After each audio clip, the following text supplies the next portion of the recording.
The attack in Manchester shows terrorists are not afraid to go after soft targets. Indeed, they pick them out. And that includes the murder of innocent children, as we saw in Manchester, England. Enhanced Interrogation author, that's a book. The author, James Mitchell, joins us now. James is the man who waterboarded the 9/11 suspects. Is that correct, sir? Yes, sir, it is. Right. So you've looked into their eyes. You know what motivates them.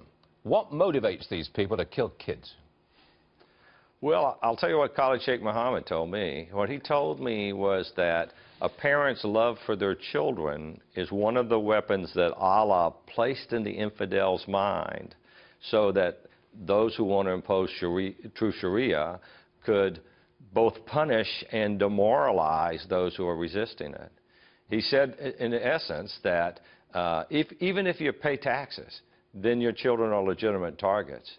The other thing that he said was that if you leave the enemy's children alive, all that does is replenish the ranks of the infidels. So, did he say that to you like that? I mean, just came right out with it to you? Right. Well, this was when he said these things to me. This was long after enhanced interrogations were over. This was around 2004, 2005, when Dr. Justin and I were trying to make sense out of what was on their mind when they were attacking America, because we weren't really looking for a fight with them. And what he was doing was explaining the way that he thinks and that other jihadists think, so that we could understand their motivations and beliefs a little bit better. I cover that stuff in the book in some detail. Okay. Do you think we should waterboard suspects today? If we find someone that we believe has done something and go after them with waterboarding, should we? I don't think waterboarding should be on the table. In fact, we recommended, only 3 people were waterboarded. Almost as many lawyers were waterboarded as terrorists. And the interrogators recommended that they stop waterboarding people. Hold on, James. I'm sorry, that one slipped right by me. Almost as many lawyers were waterboarded as terrorists. Would you want to explain that? Sure, I'd be happy to explain that. In the run-up to deciding whether waterboarding was legal or not, the Assistant Attorney General of the United States, who had to make the decision about whether or not it was legal, wanted to be waterboarded. Well, the CIA wouldn't allow us to waterboard them without one of their lawyers being waterboarded. So one of the female lawyers for the CIA was waterboarded first, and then later on, so was an Assistant Attorney General of the United States.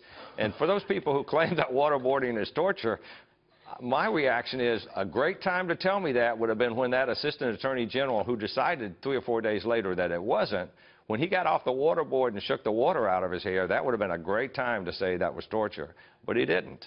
So why do you think it's not a good idea to do that procedure again? Well, I don't think it's necessary. That's the thing. Depending on how westernized the person is that you capture, like, for example, that young man that they just captured in Manchester, who appears to have been part of this plot. First thing I would try to do is figure out how westernized he is. If he's westernized, then sort of the standard law enforcement approach to doing this that the FBI uses would probably work really well on him. If he's not westernized, then you're going to have to try to figure out what his worldview is so that you can frame the sorts of things that you're asking him so that it fits within his worldview, and so that the emotions you generate actually compel him to act in a way that answers those questions. So without getting into too much detail, I'm not sure that that level of coercion would be necessary.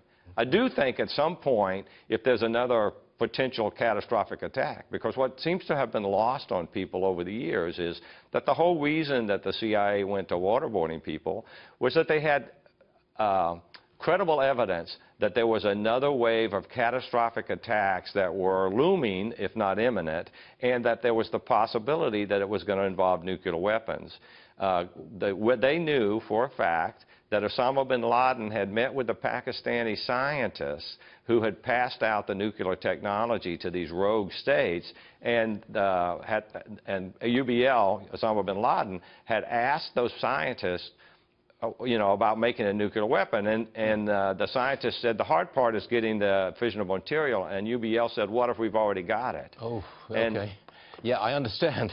Very serious stuff. I'm sorry I'm so short on time. Would you please come back on the program? We're very interested in this. Thank you very much indeed. I'll be back on the program anytime you'd like me here. You got a deal. James Mitchell, thank you very much indeed, sir.